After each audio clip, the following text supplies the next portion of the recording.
కళ్యాణ వైభవమే మా cinema March 4th release అవుతుంది. ఎప్పుడూ చెప్తూ ఉంటాం మంచి సినిమాతో వస్తున్నామని.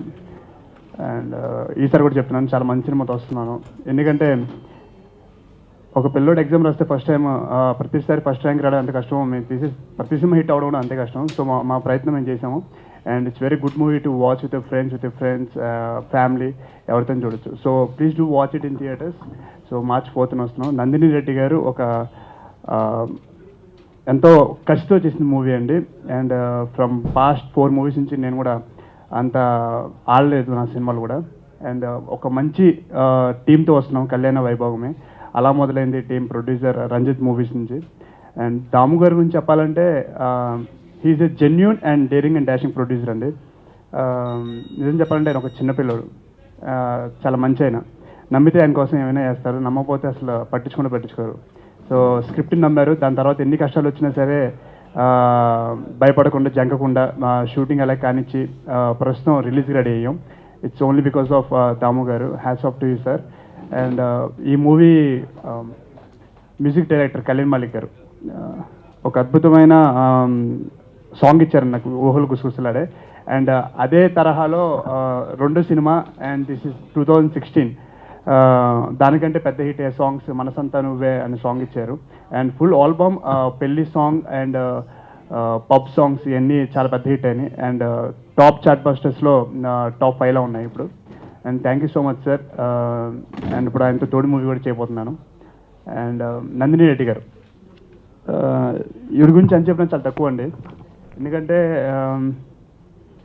నేను విన్నప్పుడు ఈ స్టోరీ ఒక హాఫ్ అన్ అవర్ నరేట్ చేశాను అనమాట నాకు. It's almost like 30 to 45 minutes. నేను వినేసిన తర్వాత మ్యామ్ ఇంకొక అరగంట చెప్తారు నాకు అన్న. ఎందుకంటే ద స్టోరీ ఇట్ సెల్ఫ్ కూర్చుని ఇంకా ఎంతసేపైనా చూడొచ్చు ఈ మూవీని, అంత విధంగా ఉందన్నమాట. సో నేను వినిన తర్వాత ఆల్మోస్ట్ 6-7 months నేను మళ్ళీ టచ్ చూడలేను. సో దాని తర్వాత మళ్ళీ ఫోన్ చేశారు, శౌర్య దాము గారితో వెళ్తున్నాము, ఈజ్ ఇట్ ఓకే అని. మ్యామ్ ఇంకేం కావాలి మ్యామ్ నాకు, అలా మొదలైంది మళ్ళీ రిపీట్ అవుతుంది.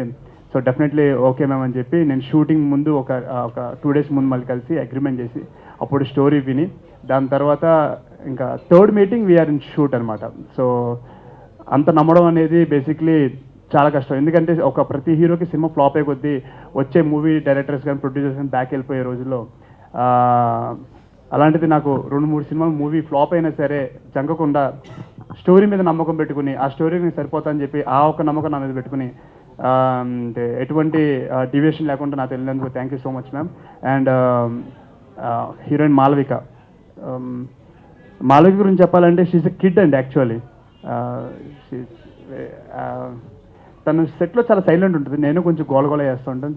చాలా అల్లరి పిల్ల అనుకున్నాను స్టార్టింగ్లో, బట్ చాలా సైలెంట్, బాగా చదువుద్ది. అండ్ వీఆర్ మిస్సింగ్ హర్ ఎందుకంటే తన ప్రమోషన్స్కి రావట్లేదండి.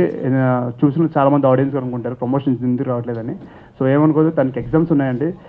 సో ఎగ్జామ్స్ ఇంపార్టెంట్ అని చెప్పి మా డైరెక్టర్ ఒప్పుకోవడం జరిగింది. సో అందుకే ఎగ్జామ్స్ రాయడానికి ప్రిపేర్ అవుతుంది. So we miss you Malavika. And ఇక మా ఆర్టిస్టుల గురించి వస్తే ఐశ్వర్య గారు మా మదర్ క్యారెక్టర్ ఇచ్చారండి. చాలా సినిమాల్లో మేము ఇంటర్వ్యూలు చూస్తూ ఉంటాం, మేము ఒక ఫ్యామిలీలా పనిచేసాం, పిక్నిక్లో అయిపోయిందని చెప్పి. నేను మీలాగా ఆడియన్స్లో కూర్చుని ఇదంతా సొల్లు అనుకున్నామని. కానీ ఇక్కడికి వచ్చిన తర్వాత నిజంగా షూటింగ్ చేస్తుంటే 6-7 నెలలు కలిసి షూటింగ్ చేస్తే నిజంగా ఒక ఫ్యామిలీ అయిపోతాం కదండి. సో దట్స్ ట్రూ అనమాట. నిజంగా నేను, ఐశ్వర్య గారు అండ్ అంటే మా ఫాదర్ గారు అండ్ ఆనంద్ గారు, రాశి గారు. సో రాశి గారు చాలా సంవత్సరాల తర్వాత మళ్ళీ కంబ్యాక్ మూవీ, మా అత్తగారి క్యారెక్టర్ అనమాట. అండ్ అలాగే జమిని సురేష్ కానీ, హేమంత్ కానీ అండ్ స్వప్నిక కానీ. సో ఇలాగ చాలా క్యారెక్టర్స్ ఉన్నాయండి. మన ఇంట్లో ఈ సినిమా ఎలా ఉండబోతుందంటే కళ్యాణ వైభోగమే.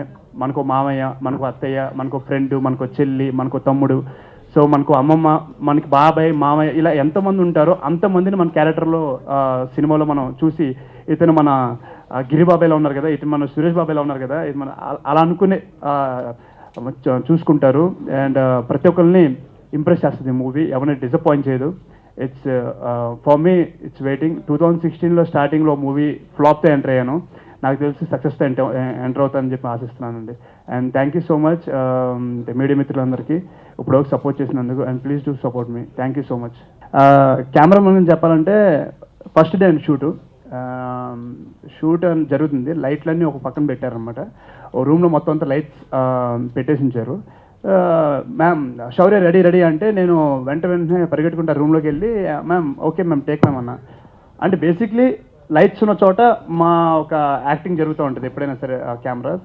బట్ ఈయన హాల్లో జరుగుతుంటే సీను బెడ్రూమ్లో పెట్టారన్నమాట. నాకు అర్థం కాలేదు ఇదేం టైప్ ఆఫ్ లైటింగ్ అని చెప్పి. బట్ అవుట్పుట్ మాత్రం అమేజింగ్ వచ్చిందండి. ఆయన వే ఆఫ్ థింకింగ్ కెమెరా వైజ్లో బేసిక్లీ నాకు చాలా తక్కువ ఎక్స్పీరియన్స్ అనిపించింది అసలు. Is hidden fabulous job actually. And character గురించి వస్తే కళ్యాణ వైభోగమే. పెళ్ళొద్దు అనుకున్న ఒక క్యారెక్టరు పెళ్లి చేసుకున్న తర్వాత ఎట్లా మళ్ళీ ఆ ప్రేమలు కానీ అనుబంధాలు కానీ వాల్యూ ఎలా తెలిసింది. ఇప్పుడున్న జనరేషన్లో నన్ను తీసుకుంటే ఈ క్యారెక్టర్ ఒకవేళ మా మమ్మీని పెళ్లి చేసుకుంటానంటే వామ్మ ఇప్పుడు వద్దులే అంటారు. సో అలాగే ఉన్న క్యారెక్టరే సినిమాలో అనమాట. సినిమాలో క్యారెక్టర్ పేరు కూడా శౌర్య. సో నాకు తెలిసినంత వరకు మ్యాక్సిమం ఈ సినిమాలో క్యారెక్టర్ 99.9 నా క్యారెక్టర్ అనమాట. నా క్యారెక్టర్ కాదు, యూత్ క్యారెక్టర్ అంతా అలాగే ఉంది. పెళ్ళంటే ఇప్పుడు మేము ఫిజికల్లీ మెంటల్లీ అండ్ ఫినాన్షియల్ రెడీగా లేను అని చెప్పేవాళ్ళు అబ్బాయిలు ఎక్కువ మంది, ఇప్పుడు అమ్మాయిలు కూడా అలాగే చెప్తున్నారు. సో అలాంటి అందరికీ మంచి సినిమా. అసలు పెళ్ళి ఎందుకు చేసుకోవాలి, పెళ్ళి వాల్యూ ఏంటి, పెళ్ళి అంటే మూడు వేసిన తర్వాత 7 జన్మలు నడవడం కానీ మళ్ళీ డివోర్స్ అనే ఒక మ్యాటర్ ఉండదండి. పెళ్ళి అంటే విడిపోవడం అనేది లేదు అసలు. ఏ శాస్త్రంలో కూడా విడిపోవడం అనేది లేదు. మనం క్రియేట్ చేసుకున్నది డివోర్స్ అనేది. అలాంటిది చెప్పేది ఒక movie with entertainment and emotional and each and everything అండి. మన ఫ్యామిలీలో ఏమి ఉంటాయి అన్నీ ఉంటాయి. మన ఇంట్లో గొడవలు ఉంటాయి, ఆనందాలు ఉంటాయి, కోపాలు ఉంటాయి, ఏడుపులు ఉంటాయి. సో ఈ సినిమాలు కూడా అన్నీ ఉంటాయి. So please do watch it in theatres. పెళ్లి చేసుకున్న అబ్బాయిలు కదండి, ఇప్పుడున్న యూత్ అబ్బాయిలందరికీ బాగా ఉపయోగపడుతుంది. అంటే అసలు పెళ్ళి అంటే మాకు ఒక ఆలోచన ఉంది, ఇప్పుడే వద్దు, అప్పుడే అంత రెడీగా లేము. అది నేను అంటూ ఉంటాను. సో అలాగే ఈ క్యారెక్టర్ కూడా అంటూ ఉంటే ఇంట్లో ఫోర్స్ వల్ల ఎలా చేసుకున్నాడు అండ్ చేసుకున్న తర్వాత ఎలా ఫైనల్లీ లవ్లో పడ్డాడు. సో అనేది ఈ సినిమా మూవీ. బేసిక్లీ చెప్పాలంటే ఈ సినిమాలో నేను పెద్ద యాక్టింగ్ చేయలేదండి. ఎందుకంటే నందిని రెడ్డి గారిది ఆవిడ చేసిన తర్వాత నేను అక్కడికి వెళ్ళి ఇమిటేట్ చేస్తే సరిపోయింది. ఎందుకంటే నందిని రెడ్డి గారు చాలా మంచి యాక్టర్. అంటే హావభావాలు కానీ నవరసాలు కానీ బాగా పండిస్తారు. అండ్ ఒక ఆర్టిస్ట్కి అంటే ఒక డైరెక్టర్గా ఉన్న డైరెక్టర్ ఆర్టిస్ట్కి ఎంత ఈజీగా చెప్పగలరో అంత ఈజీగా చెప్పి చూపించారు నాకు. సో నేను ఈ సినిమాలో పెద్ద కష్టపడలేదండి. నందిని రెడ్డి గారు చేసింది అలా స్టాంప్ యాస్టీస్గా చేస్తే సరిపోయింది నాకు. సో నాకంటే ముందు నందిని రెడ్డి గారు కెమెరా ముందు యాక్ట్ చేసేవాళ్ళు, నేను వెళ్ళి అలా సేమ్ చేసేవాడిని. So that's it. చాలా క్లారిటీ ఉన్న డైరెక్టర్ అనమాట. So easy to work with her. Movie highlight వచ్చి పెళ్లి సాంగ్ అండి. అంటే పెళ్ళికి ఒప్పుకునే ముందు అసలు ఏ సిచ్యువేషన్లో పెళ్ళికి ఒప్పుకుంటారు, దాని తర్వాత ఏ సిచ్యువేషన్లో పెళ్ళి స్టోరీ చెప్పేస్తున్నాను ఆల్మోస్ట్. సో ఎందుకు అలా వెళ్తారు, ఎందుకు ఇలా వస్తారు, అది సినిమా చూడాలి మీరు. It's family entertainer. ఫ్యామిలీ కూడా ఇది సెంటిమెంటల్లీ మూవీ. అంటే సెంటిమెంటల్లీ మూవీ. సో కొంచెం మెంటల్ కూడా తెప్పిస్తుంది అనమాట కామెడీ వల్ల. So it's a sentimental movie. Family సినిమాలో లిప్ లాక్స్ ఉండకూడదు, ఫ్యామిలీ అంటే మాస్ మూవీలో లిప్ లాక్స్ ఉండాలి. సినిమాకు ఒక తీరు అనేది లేదండి. సినిమా స్టోరీకి అవసరమైతే ఏదైనా జనాలు యాక్సెప్ట్ చేస్తారు. నెక్స్ట్ మూవీస్ ఒక మనసు అండి. రామరాజు గారు డైరెక్టర్ అండ్ మధుర శ్రీధర్ గారు అండ్ TV9 ఎంటర్టైన్మెంట్స్ చేస్తున్న మూవీ. నిహారిక గారు చేస్తున్నారు. అండ్ అది ఆల్మోస్ట్ అయిపోయింది. I think 1 or 2 days shoot ఉంది. పోస్ట్ ప్రొడక్షన్ రెడీగా ఉన్నాం. అండ్ ఇంకో అనదర్ 1 week జోచ్తానంత స్టార్ట్ అవుతుంది. అవసరాల శ్రీనివాస్ గారి డైరెక్షన్లో, సాయి కొరపాటి గారు ప్రొడక్షన్లో. And after that, I'll let you know. It's too early to talk about that.